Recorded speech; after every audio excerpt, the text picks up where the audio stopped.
Right, hello students. My name is Mr. Namaswa. I'm going to take you through business studies. This is our 7th lesson. The topic is chain of distribution. And today we're going to look at reasons for eliminating intermediaries.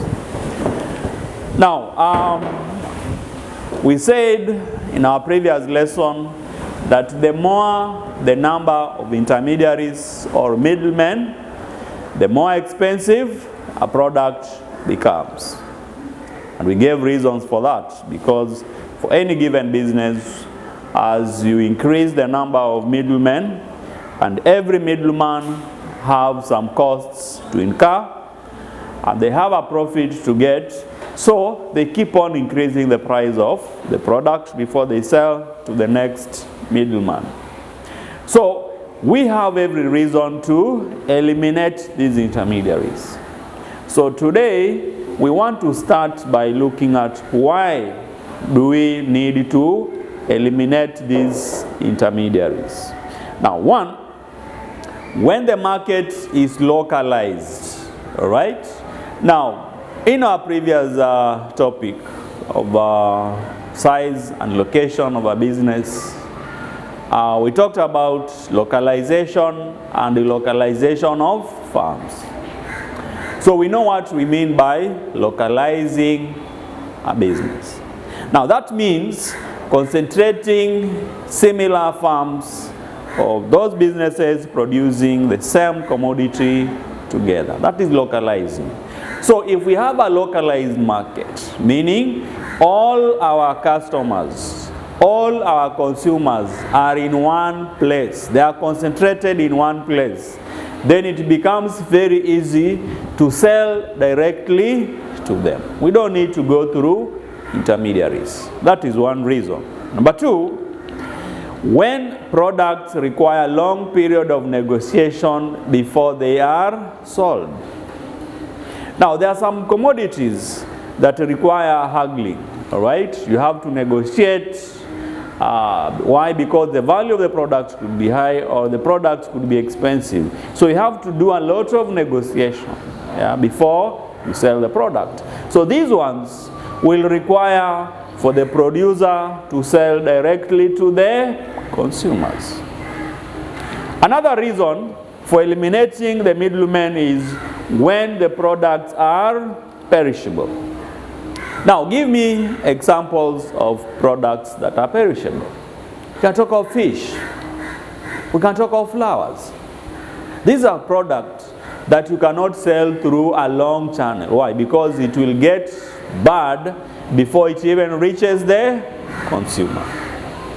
Number four, when the producer is producing in small scale. Now, I'll give you maybe an illustration where someone is producing very few products, right? And as such, they don't need to sell them the whole country or in the whole world. For example, if you are producing sunflower or labania, in maybe your capital is, let's say, 5,000, all right? Your target is only a Burera student. So you are not going to use very many intermediaries if the production is small. When the customers order products directly from the producer, at times the customers or the consumers may order products directly from the producer. Now this one again will depend with the nature of the products. Like in the villages, in the farms, we have those sukuma wiki farmers or the dairy farmers, so they produce milk. So the consumer may go directly to the farmer to buy these vegetables or to buy this milk or even eggs. So in that case, there will be no need for having intermediaries. Another reason is when the producer is financially capable of opening his or her own retail outlets. So here is a case whereby you have the producer, could be a manufacturer or a farmer, all right? So they produce, then they open their own retail shops.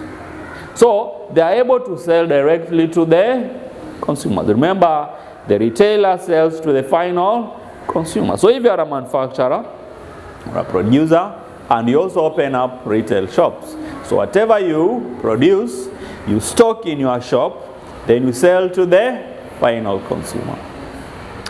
Another reason is when the government requires certain products to be sold directly to the consumers.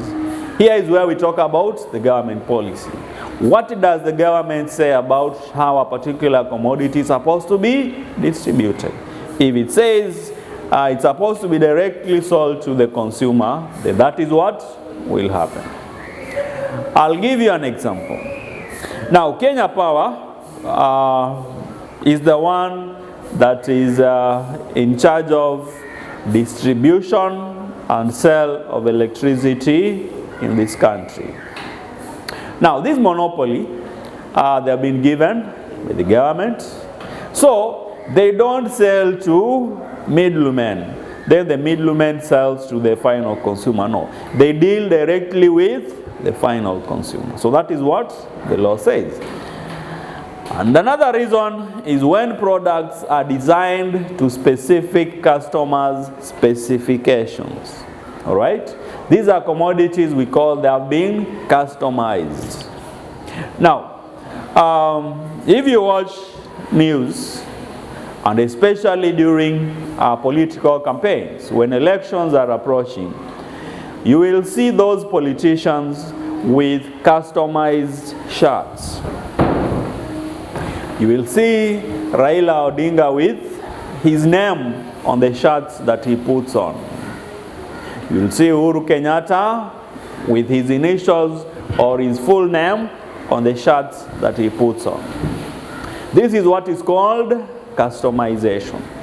So the consumer goes to the producer and gives out the specifications of how he wants his shirts to be made. The same can happen even to motor vehicles. You go to you go to Toyota in Japan and you tell them, I want you to produce me a Toyota Lexus that has a freezer, that has only 2 seats, that has this, I don't know, you can add any features you want. That is what is called consumer specification. So such products can only be sold directly to the consumers because they are not the ordinary products produced. You want specific details included in the products. Another reason where there is need to make the product affordable to the consumer. Now, as we said, having many intermediaries has the effect of making the products become expensive. So if you want to eliminate these, you want to make the product affordable. The consumer can buy directly from the producer.